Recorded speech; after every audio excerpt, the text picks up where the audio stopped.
Well, welcome to the 3 o'clock ferry from Rosso in Mauritania over to Senegal. And we're crossing one of the great rivers of the Sahara, the Senegal River. It's 1,000 miles long.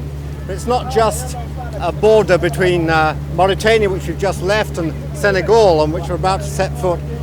It also marks the demarcation between the two sides of the Sahara, the Arab North and the Black South. From now on, we're in Black Africa.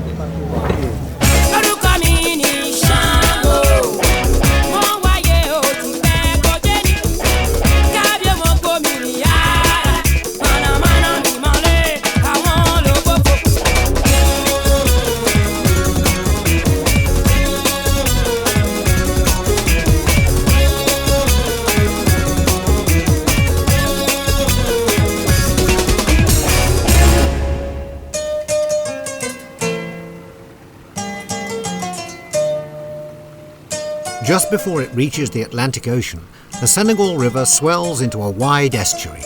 Suddenly, everything is very different from where I've come from. Where there was sand, there's water. Where there were tents, there are warehouses. And where there was only camel meat, there's fish. Fresh, smoked fish everywhere. This is St. Louis in Senegal, founded by the French over 350 years ago. It was the cornerstone of their African empire, created in their own likeness. Even today, stepping off the boat is like stepping into provincial France.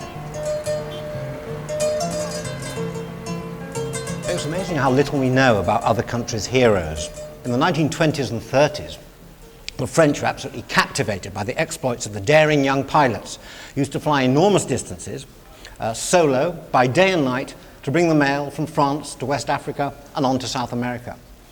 One of the most famous of these was Jean Mermoz, when he disappeared into the Atlantic in December 1936. At the age of 36 years old, the whole of France mourned. And Mermoz spent the last night of his life here in the Hotel de la Poste, St. Louis.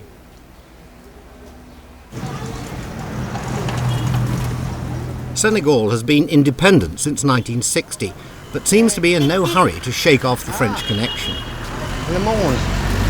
Combien est le monde, s'il vous plaît? Neuf. And by sad coincidence, today's headlines mark the death of another French hero, the singer Charles Trenet. Merci. Charles Trenet est mort. La mer.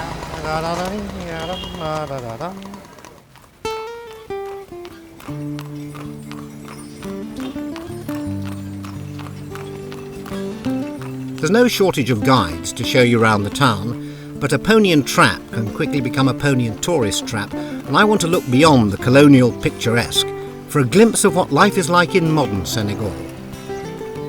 I make for the home of Jacob Yakuba, one of Senegal's best-known artists.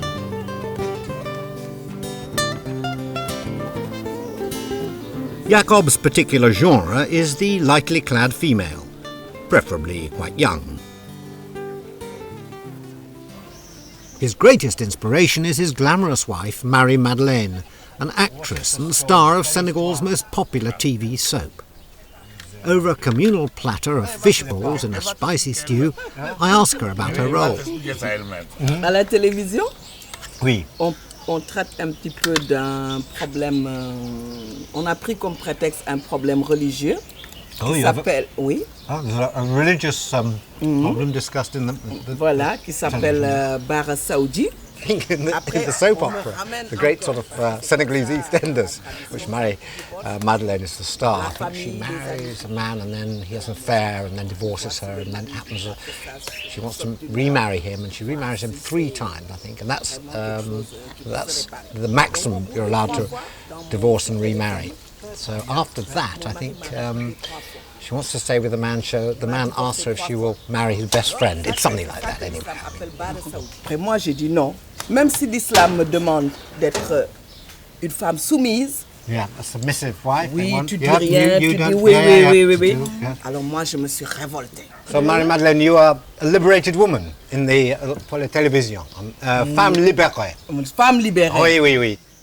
Jacob doesn't seem quite so sure about this. I inquire if polygamy is common in Senegal. There is a polygamy, a lot of polygamy. That's right, Jacob? Moi, j'ai signé monogamie. And You chose monogamy. Yes. Yes. Is this good? He chose monogamy. What a good example. Voilà, j'ai peur de la. I'm afraid. I'm afraid. Oh, you're afraid? He's afraid? Oh, wow. You look at you. Yeah. Would you let... She's My my Madeleine. commandant. Permettez-vous... Would marrying Madeleine, I wonder, allow Jacob to have another wife? Jamais. Never. Never. OK, we've got that clear. 160 miles south of St. Louis is a small island which, because of safe moorings and easy defences, became the most successful trading centre in West Africa. It's called Gorée.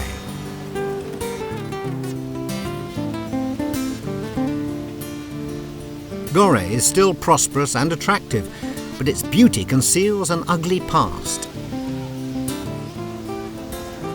The island of Gorée could really be any tourist trap on the French Riviera, but it owes its popularity almost entirely to its infamous reputation as a departure point for millions of slaves taken from the interior of Africa, from Central Africa, from the Sahara area, and shipped out to the plantations in America by the English, the French, and the Portuguese.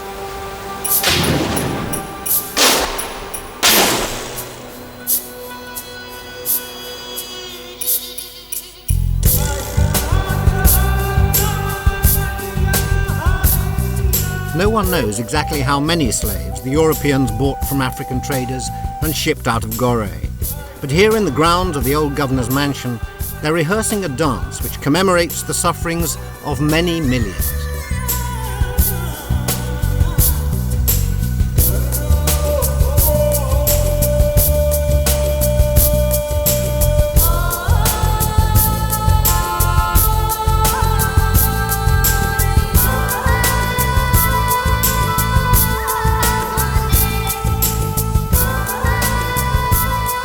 This and other dances like it will be performed for thousands of Afro-Americans who come to Gorée each year in search of evidence, explanations, and if possible, comfort from seeing the place where their ancestors had their last sight of Africa.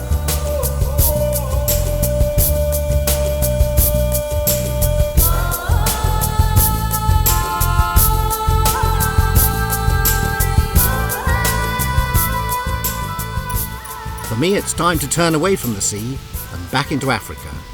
First stop, the Senegalese capital of Dakar, a city of inexhaustible energy.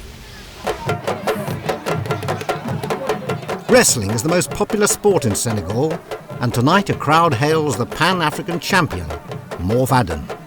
Stars like him can fill huge stadiums, but tonight he's here in his own backyard to inspire the local boys.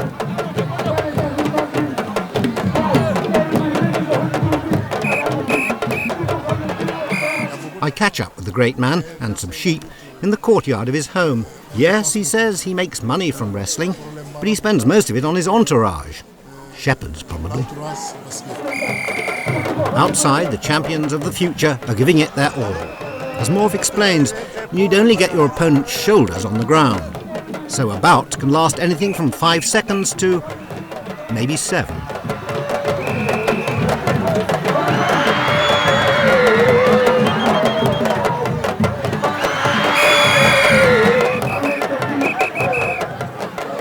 There's such a crowd of competitors that it looks as though it could go on all night, so I make my apologies and slip away.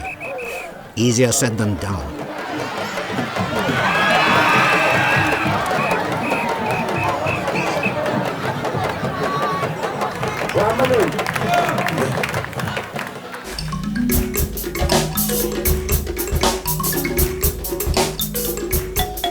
Wrestling is not the only alternative to an early night.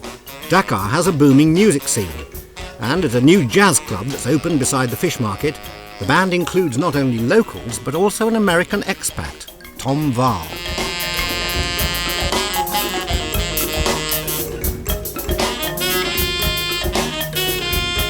Clubs here, they're kind of they're kind of, you know, they're not so sure that they want to hire a band that doesn't play the local Senegalese music. All right, yeah. And Do I need some? Do you think I need some? Well, thank you very much. Thank you. Beep, Knew something I didn't know. Ah, the manager. This is the manager now. How long have you run this club? 3 months and 21 days. Is this going to be different from the other clubs you've managed? Yeah. Why? Because How different? The other clubs, they were rectangular. Oh, right. I need That wasn't the space. answer I expected, but I like I that. need space. Yeah, need space, yeah. I need it. I'm Lebu from my own origin. I need to see the Lebu. sea. Lebu is a fishing cast. Oh, right. You're Yeah. from the fishing I'm kind of people, fisherman. fishing people, right. Were you a fisherman at one time? I don't catch any shit. I can throw it, but nothing is coming, man. All right, yeah. It's a great evening. Thank you very much This one indeed. is great. Good luck. But Good luck with anyway, everything. According everything to else my you do. age. According to my age. What is your age? I can't believe it. 38? No, 38. Are you crazy?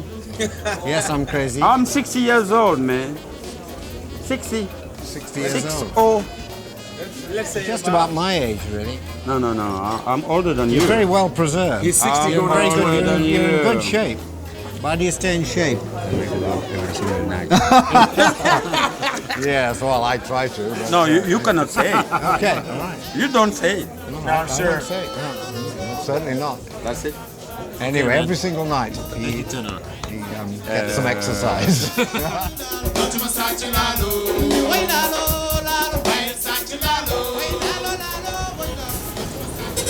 Next morning, it's time to get myself and what remains of my brain cells away from the flesh pots of Dakar. Conveniently, the French built a railway to connect the coast with the centre of their African empire. This is the Bamako Express, one of only 2 trains a week between Dakar and the capital of Mali. And there's a nasty rumour going round it might leave on time.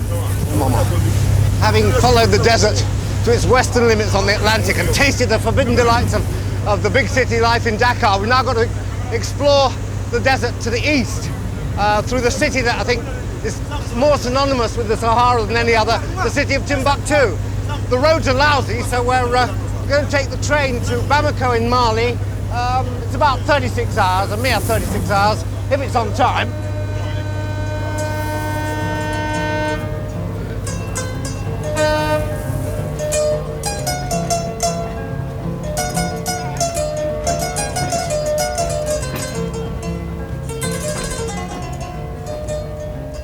We shall be relying on the railway to take us nearly 1,000 miles into the interior.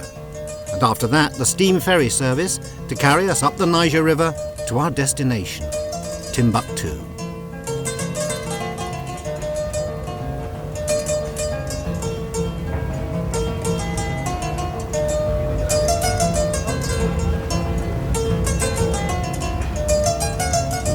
Sheep absolutely everywhere. Seem to have totally overrun the city. Either they're very, very fond of sheep or there's some sort of sheep convention. But everywhere in town, here's some more coming up here. Rather well fed, rather well looked after. There they are, nuzzling around the old container. It's most odd. I've never seen so many sheep in one place in my life. I'm a bit of a sheep man. Oh, I like them, just in an aesthetic way. Oh, got the little fluffy tails, the bummy bits. The city sprawls on. Over 2 million people are crammed into Dakar and its suburbs, many of whom have come in from the countryside, preferring safety in numbers to the hardships of wind and drought.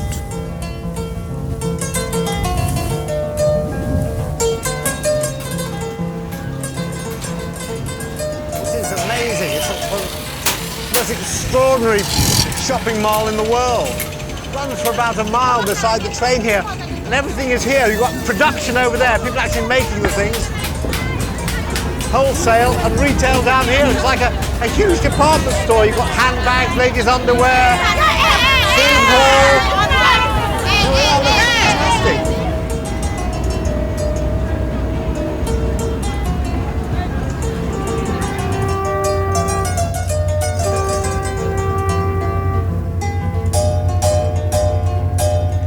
train never goes much above a stately 30 miles an hour, allowing plenty of time to admire the ubiquitous baobab trees, whose branches look so much like roots that legend has it the devil shoved them in the ground, upside down.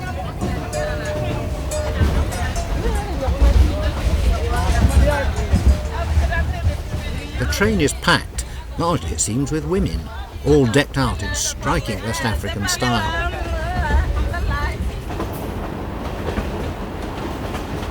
I get talking to one of them, an English teacher called Dade, on the perennial topic of husbands and wives, and how many of each. Before Islam, polygamy existed in traditional society, you see.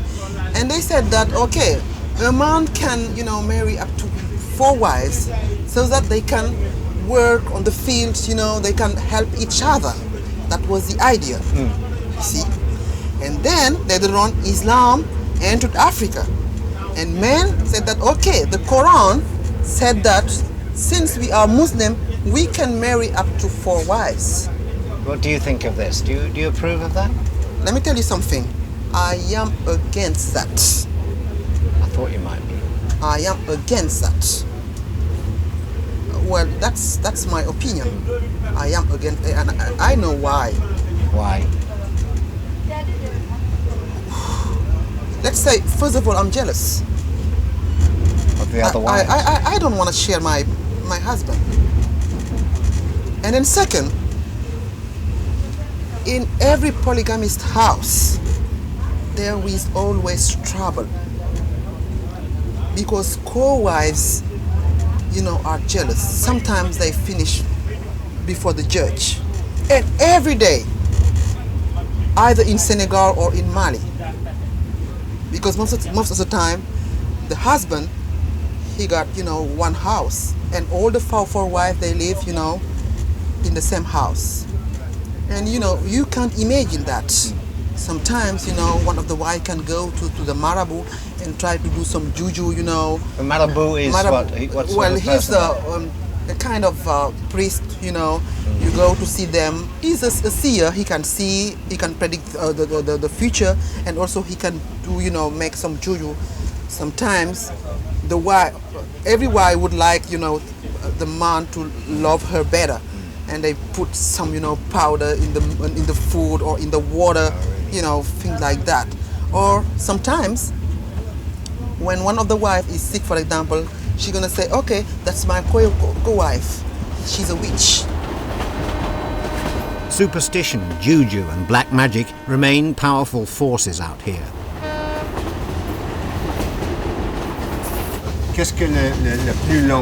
At supper, I get down to more mundane considerations, like when the train's going to arrive. I ask my businessman friend if it's often late. Well, he explains diplomatically, instances of it arriving on time are rare. Very rare. Very rare. That's okay. Like the cutlery. Well. Yes.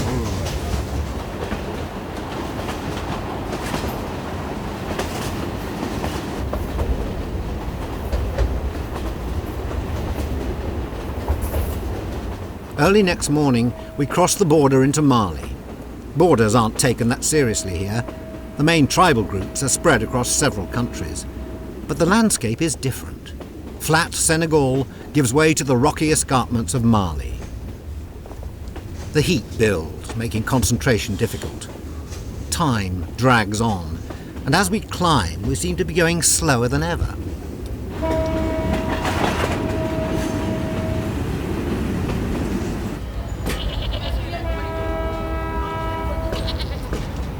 Well, we've now completed 33 hours of the supposedly 35-hour journey, but we're becalmed here at some station on the way. We're still 10 hours away from Bamako. We've stopped because this train came in. It was occupying the single-track line up there. So our progress is a matter of considerable chance at the moment. Whether we'll get there in 10 hours or 15 or 20 hours, we just don't know. It's in the lap of the gods. Well, get away! Bye-bye! It's always a good sign we're actually moving. It's very encouraging. There's a cloud of dust up in the front there. I can't quite even see the engine, but we are on the move. We are heading towards Bamako, and we're only 10 hours late. Well, I think that calls for some sort of celebration. Une bière, s'il vous plaît. Merci. It's 500 back, so that's about 50 pence for a beer. Not bad. So I can never quite understand in an Islamic country whether they allow bars, but obviously on this train, kind of typical of the tolerance of they've found in Mauritania, Senegal, and now Mali. Don't seem to be too fierce about applying the rules. And if you want a beer, you can have a beer.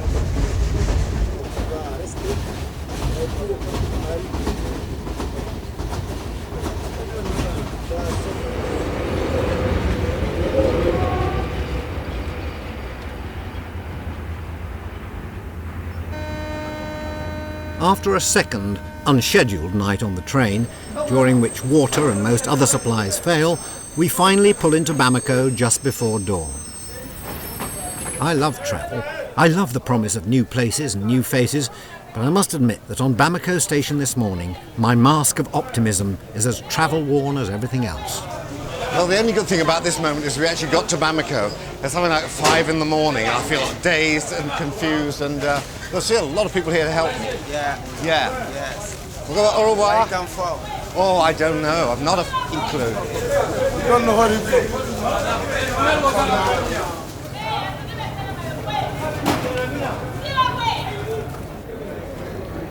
A shower, a shave and a change of underwear later, I feel the joie de vivre slowly return.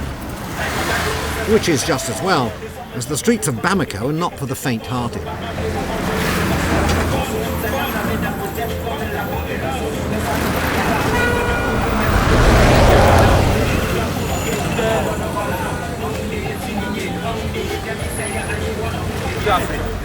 I take refuge at a local cafe, where the proprietor promises to fix me up with the nearest thing to a double espresso. Well, I feel a lot better this morning, you know, a bit of a shave, clean shirt and all that. There's the station. We arrived in the dead of night. And next to the station is the Hotel de la Gare, where a group called the Rail Band used to meet. The Rail Band was something sort of pioneered by a guy called Toumani Diabaté, a Malian musician, whose album I've been playing for about the last 3 months. It's wonderful music, a fusion between sort of traditional African and contemporary music. And Toumani lives and works in Bamako, so I'm rather hoping I'll be able to see him while I'm here, see how he makes the music.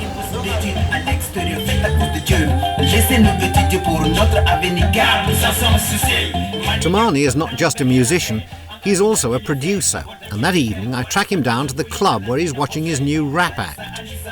The message of their latest track is, believe it or not, getting kids to go to school.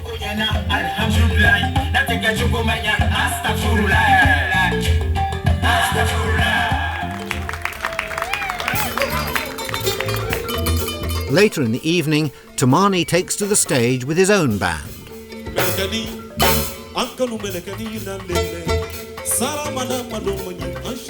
The rhythms and instruments are solidly traditional, featuring the lute-like ngoni, the harp-like kora, and the balafon.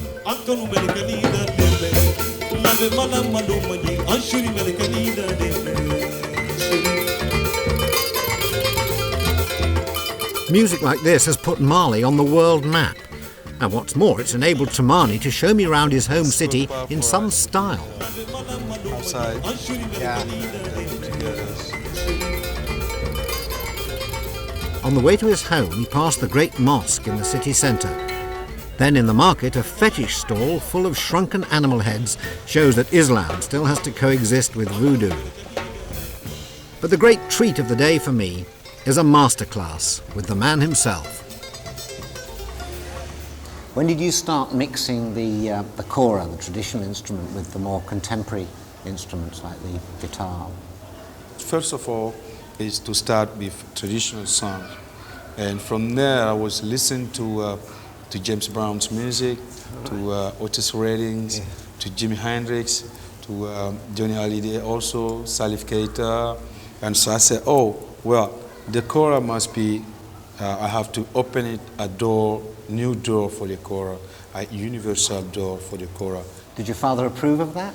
Yeah, at the beginning he said, oh, look, you know, the children, they are changing everything, so they're developing. I told him, we had a nice meeting about that.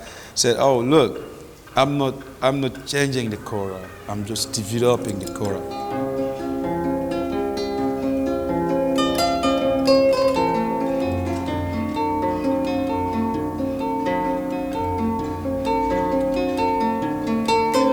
Kora playing, like so much else in Malian life, is rich in history. Tamani's family have been Kora players for 72 consecutive generations.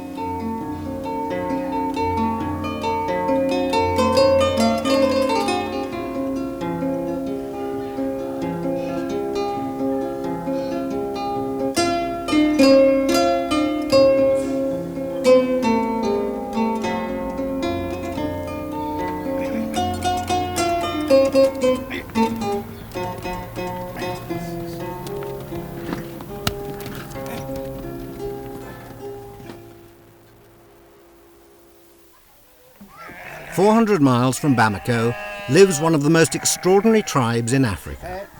This is Tireli, one of the villages of the Dogon people. 600 years ago, they retreated here from the Islamic invasions and remained until recently cut off from the outside world. But today, the headman of the village welcomes us. Thank you for letting us into your home. That's he said you are welcome. Good. Make yourself like at home. How many wives and children does Chief have?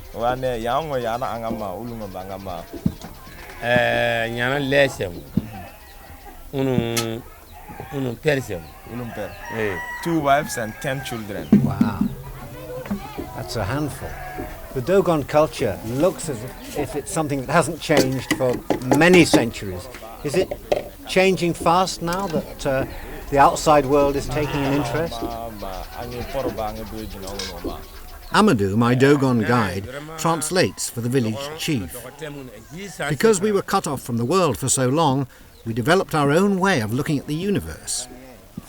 Using the carvings on one of his granary doors, he explains how the Dogon believe the world was created. The god Amar first created the sun, moon and stars, then the earth in the shape of a woman with an ant hole for her vagina and a termite mound for her clitoris. He tried to make love to her, but the termite mound blocked his path, so he removed it. He tried again, and this time twins were born. They were half man, half snake, and lived in the heavens. Amma then made a human couple who had 8 ancestors from whom all of us are made. Okay, so you have also... I'm still trying to get my head round all this when Amadou tells me that the Dogon were not in fact the first people to colonise the escarpment. Before them came the Telem, who lived on the cliff face itself. And this place become now a tomb, a grave, where they bury the people, the Dogon people buried there if someone died. Where is that, up on the cliff? Yes, up there, with the small pool. Yes. And the Telem clearly preferred high-rise living, relying on ropes to get in and out of their homes. It seems incredible that people should have fought each other to live in such a bleak place. Until you remember that 500 years ago, the whole area was covered in forest. Is that what they make that into paste? An echo of those more fertile times is the status Dogon society still accords to the hunter.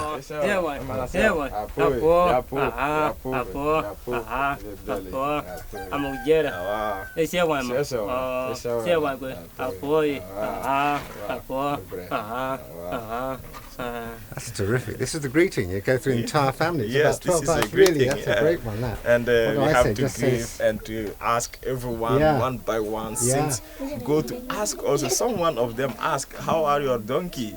your cow, yes, it's funny, so. But this is polite, you have to ask everything.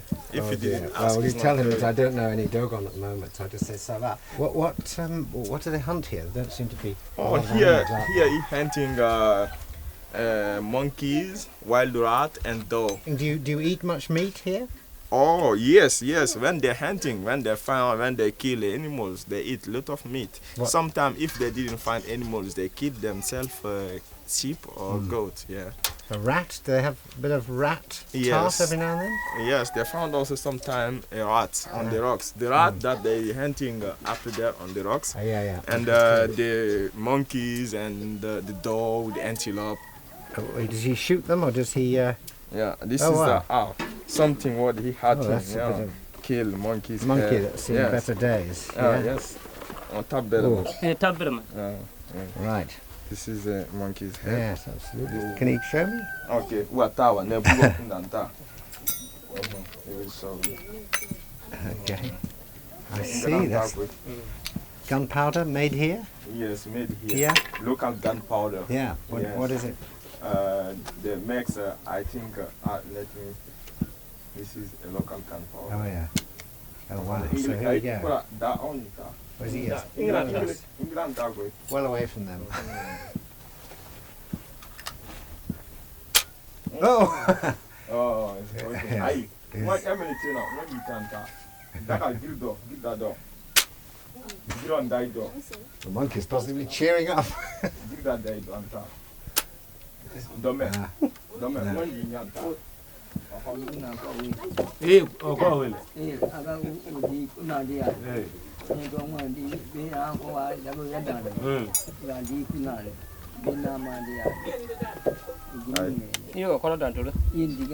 Right.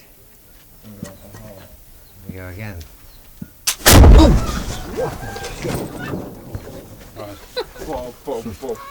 Yeah, that's okay. That just It's got a okay? blast right across my face. Oh, it's okay. That's okay. I know how you feel now. Well, it worked. I think I preferred it when it wasn't working. Having survived the hunter, I now have to survive a lunch of goat, millet and baobab leaf. Okay, so we just grab in. Yeah. Ow! Oh, it's hot. It's hot. It's hot, Very hot. Yeah. Slowly. Yeah. Oh, wow. It's very hot. Yeah. And the people said you cannot be a strong man. Oh. In the future, yes. Well, You I'm must past do all it, that now, yeah. so I don't really mind. You have to eat when you have to eat when it's very hot. It's hot, eh? Yeah. Bon. Yes, it's the local food. The sauce is really good, but I All can't the big emphasize how family eat. hot it is on the end of your fingers. I don't know how they eat it, actually. The tender, artistic little digits. It's not just the food itself that's hot, it's the temperature outside. 56 centigrade at midday. That's 134 Fahrenheit. It's the hottest meal of my life.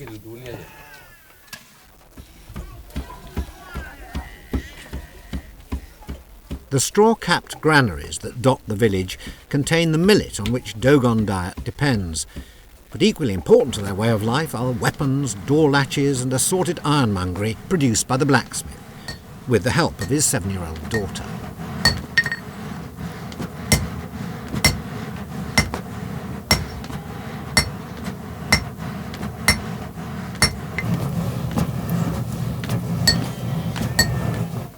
The blacksmith is one of the most important men of the village, because in Dogon folklore the first blacksmith was the man who stole the fire from God. But his duties extend beyond simply making things, as Amadou explains to me. So now, another importance of the blacksmith, when they must do a circumcision in a village. Circumcision? Yes, circumcision is the blacksmith use his own knife to cut the sex of the boys. The blacksmith Yes. actually does the circumcision Yes, himself. and the blacksmith women do the excision for girls. Is female circumcision still common here? Yes, they still do it in a village. So most of the girls in this village here will have been circumcised? All of the girls. All. Yes, all of the girls.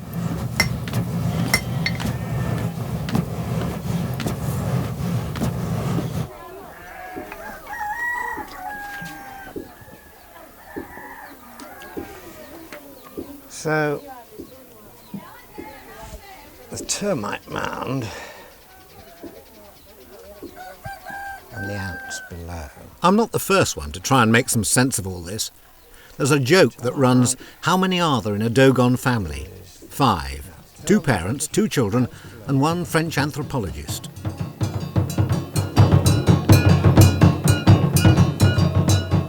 In Dogon country, absolutely nothing is what you expect it to be. This manically joyful dance is celebrating a funeral.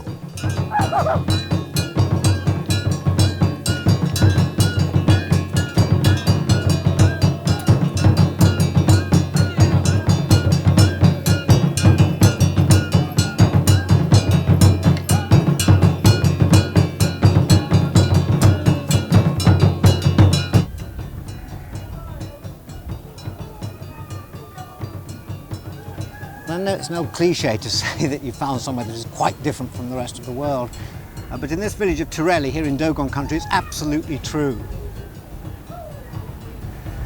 The way of life here, and the reason for the way of life here, is quite unlike anything I've ever seen before. And I will never see anywhere like this again. They've been very, very good friends, very good hosts. But don't tell anyone.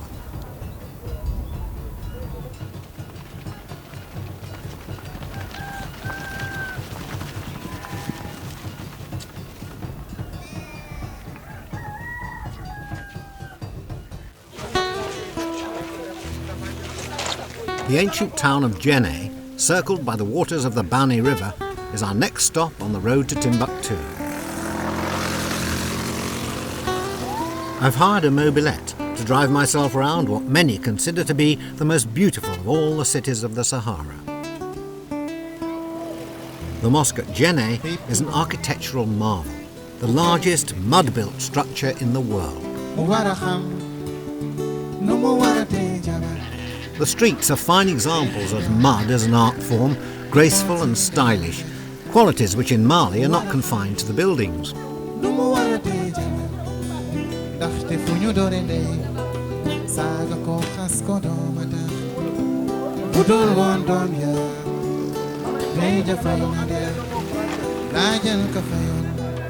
Djenné doubles its size on market days. I'm shown around by Amadou Cissé, known to the world as Pygmy.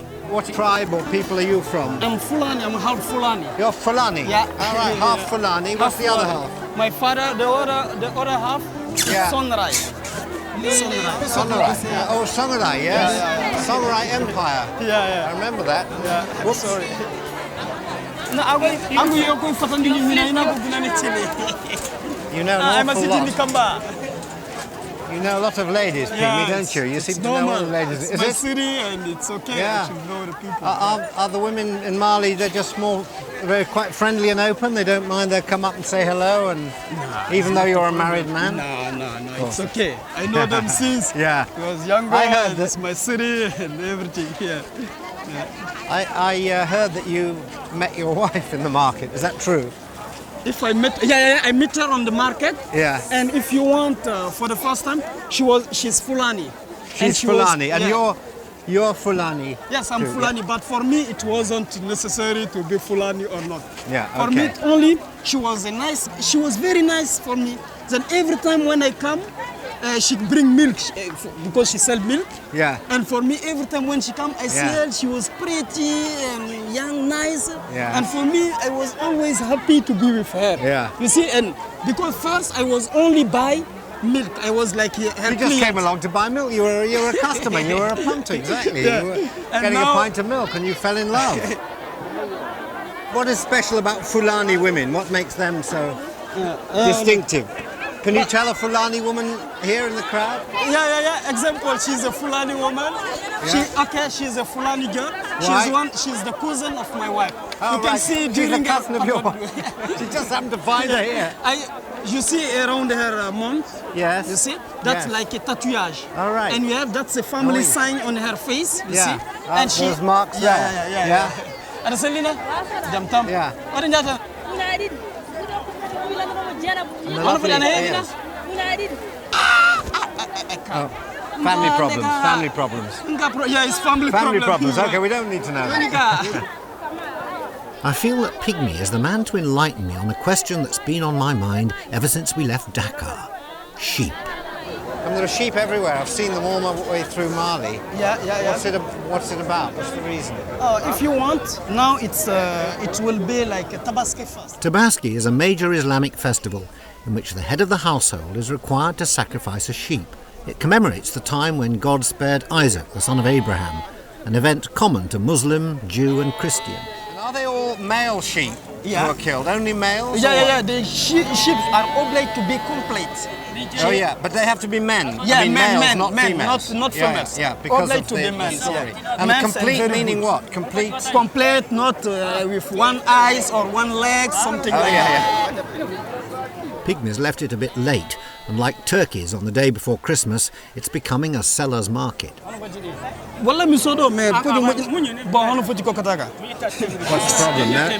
Now you say 40,000 it's 40,000. very hard. I need to discuss. That's a 40 pounds. So you haggle down a bit? Yeah, now what is it down to? 37. 37? Yeah. Ah. But there are 2 or 3 people you're dealing with here, aren't there? Yeah, because this man is the manager. Yeah. You know where you can find the best Yes. ship. But I think he gets something from the owner. And he tell me it's a good price, I should the buy manager it. gets a bit of a bung. He trousers a few. This doesn't happen like this at Sainsbury's, does it? Okay, so you get the Now the you family get the will- boys to take it back for you. Yeah. Normally it's always when you buy a ship. Yeah. Yeah. Yeah. Is it? Malian women always look sensational, but for Tabaski, they make a special effort.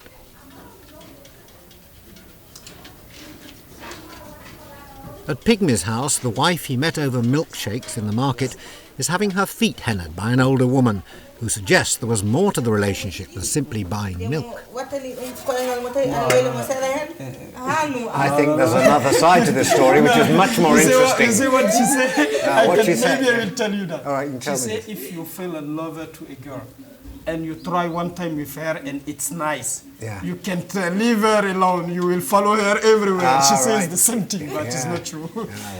For a Malian man and woman, before you get married, are you allowed to have time together? Can you sleep together? Me, her, Yeah. since the day I get married, I never know her before. Like lovely or sleep together. I never do that with her. But for the before I get married, never. But for the villages people, for them it was strange because they don't believe I never make love or something with her. I like Pygmy, and I like the fact that he overcame his parents' objections to marry the woman he wanted.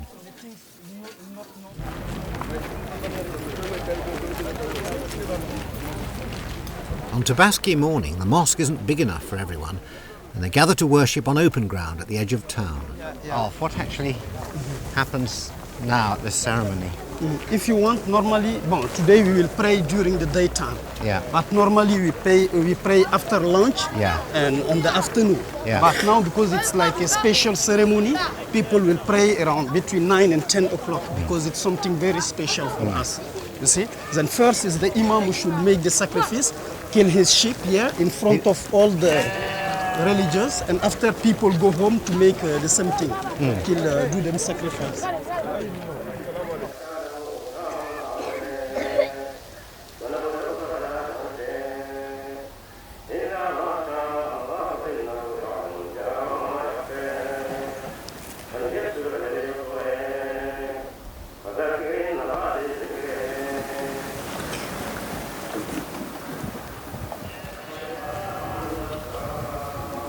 The sheep's looking nervous, like an actor on his first night, and last night.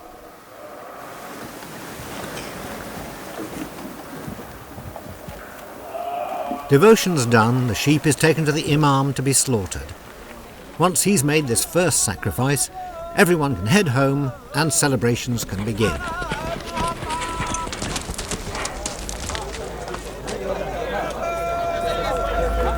It's one of my Ah, yes.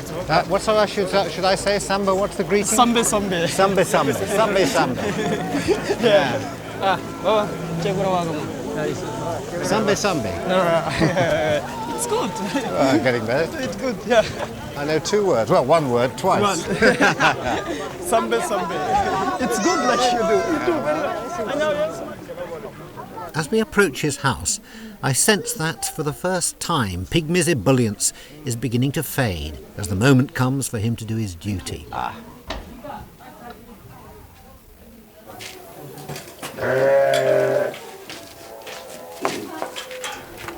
One sheep has already been dispatched by his father. Now it's Pygmy's turn.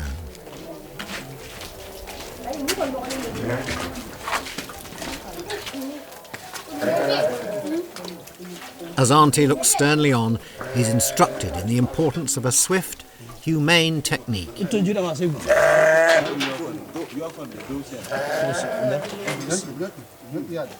important thing is the cut must be clean and the sheep must not suffer. The blood flows out into the gutters, the knife is washed, and within half an hour everything that can be eaten is ready for the pot.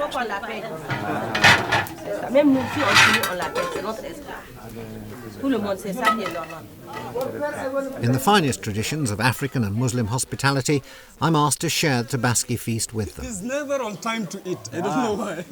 Well, come on, it's all gone, you know. C'est presque fini. Presque fini. Taco. Taco. Thank you. Thank you.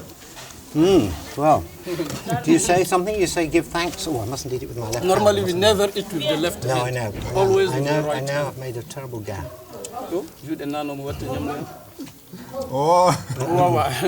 See, they are laughing because you are not used to it. I know, I'm not used to it. But you've got to try something new. Find out how people...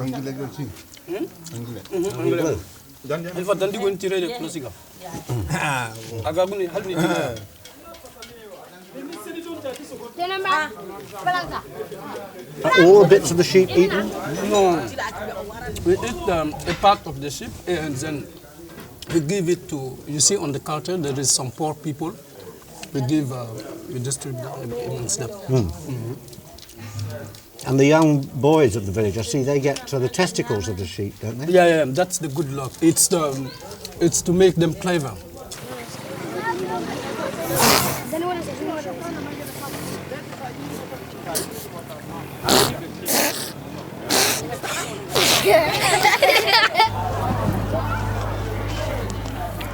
Jenny's days of greatness ended when the River Bani silted up and trade moved to the nearby port of Mopti.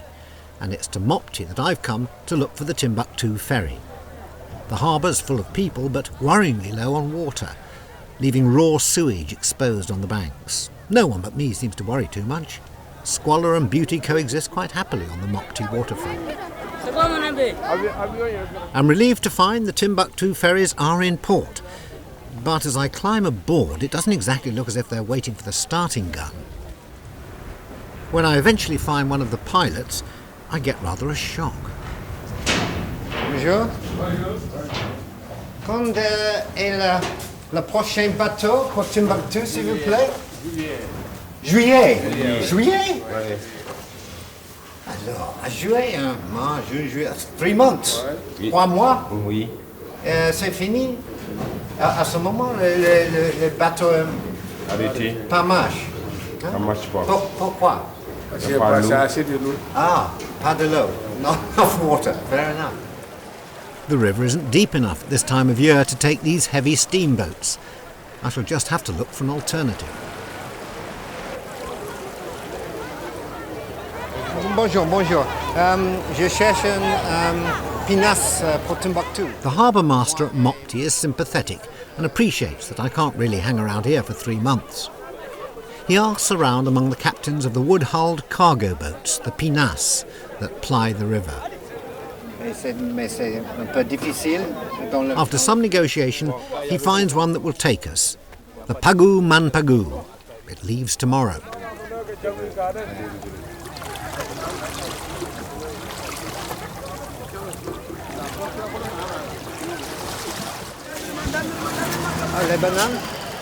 Day of departure. Time for Englishmen in silly hat to take on last-minute provisions. 400. Ah oui. 300.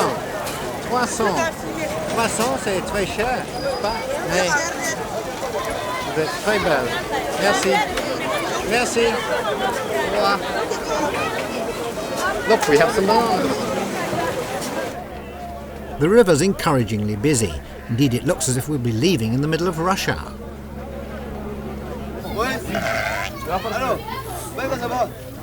I squelch through the mud and filth for what I pray will be the last time, and sling my bag on deck. Unfortunately, there is no deck, just an open hull below and a small farm up on the bridge.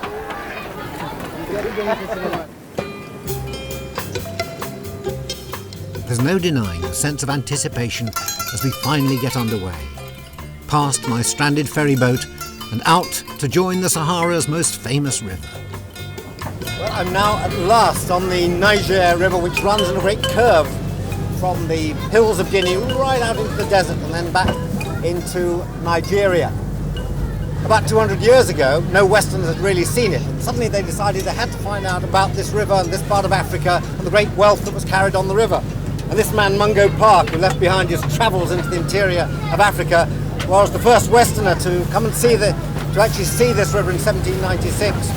And then, of course, the race was on to try and get to Timbuktu, which was the great, famous, legendary city on the river. Mungo Park never made it there, but others did. And I hope we will, actually. The wind doesn't strengthen anymore.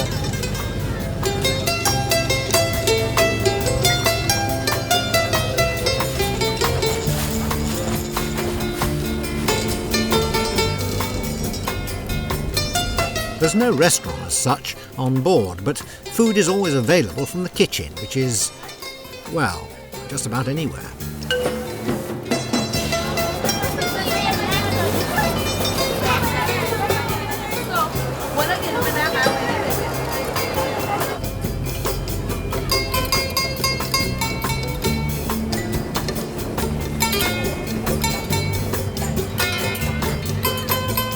At one stop, Kristin, a Norwegian, comes aboard. She's been living in Mali for several years, studying Fulani women and their customs. The other thing that I've heard here, and lots of people have said, still goes on, is circumcision, both male and female circumcision. Is that true from your experience in the society? It's very hard to resist and to fight against the circumcision. And to be a woman here, you should be circumcised. Do you think that does, the European view would be something a bit barbaric and cruel and ruins the pleasure of sex for women and all that sort of thing? Do you think that's true? It doesn't sound like it from what you say about women here. That's quite sure. That what is sexual pleasure here and in Europe, I think it's quite different. And we have a tendency of thinking that sexual pleasure is it's impossible for a woman that has been circumcised. I don't share that opinion. And what men find attracting here in Africa doesn't necessarily correspond of what is attracting a man in Europe. You know, in Europe a woman should be skinny. But here a woman should be fat. Yeah, I've noticed. Yeah. And that's very contradictory. Yeah. She's also a part-time Christian missionary. Not an easy thing to be in a Muslim country. Isn't it hard to convert a Muslim to Christianity? I have never considered evangelism or the biblical message in numbers or in counting. It's what is the heart, and the most important is to love each other. So if people in seeing me acting understand that and are asking me questions, I will respond them. And if we go into a dialogue, then it's fine. I think we're running aground. I think we've run aground. We run aground. This is a hazard of going up the Niger River. It looks very wide, but it's very, very shallow, and exceedingly shallow at this point, don't you think? It's obviously it's a sandbank. It's not profound at all. What? It's very common. Is it? Yes, it's very common. So they're going to push us off with those great big poles. Yes, I think. Yeah. You travel up the Niger a lot? Yes. Do you? Yeah, I love it. Yeah. It's given me a great satisfaction. Yeah. It's so cold. Calm. Cold. Yes, it is very tranquil at the moment, isn't it? Rather lovely. It's so extraordinary, actually. As the mighty river Niger is revealed to be barely waist deep, there's not much to do but find out a little more about each other. Have you any idea of the number of converts, of people who have converted to Protestantism? I know. You know? There are Yeah. people that have been converted. From Islam to? From Islam to Christianity. Right. We have been working in Mali for 15 years. But just to determine it, what do you call it? Determine the number. Yeah. It's improper. I don't think 100, 1,000. It's not a good question. It's like, it's not what it's about at all, the numbers. Even though it was 100 or 1,000 or even 1, it's the same thing. The most important are to be present and to act in society and to get people to see what we are doing. No. And I don't count in souls or converted. No, just roughly, whether you knew whether it was in thousands or hundreds or ones or twos, that was all. Because then I can say, yes, well, a number of people have converted in Mali, but I don't know the numbers, so you're not going to tell me. I'm not going to tell you. I think it's a ridiculous question. Well, after another day and a half on the river, I'll ask you again. Maybe.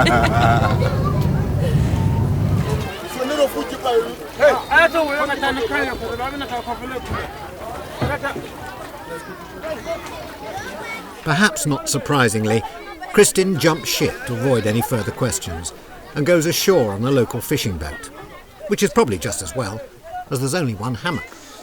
Well, that's about 6:35, night falling over Africa, and we're still on the same sandbank. We're stuck on the way. And I was talking to Christina, so I don't know how long it's going to be. It'll be all night, but it's very comfortable in hammock class. Well, no one ever said getting to Timbuktu would be easy. So what more can an Englishman do but lie back and think of Africa?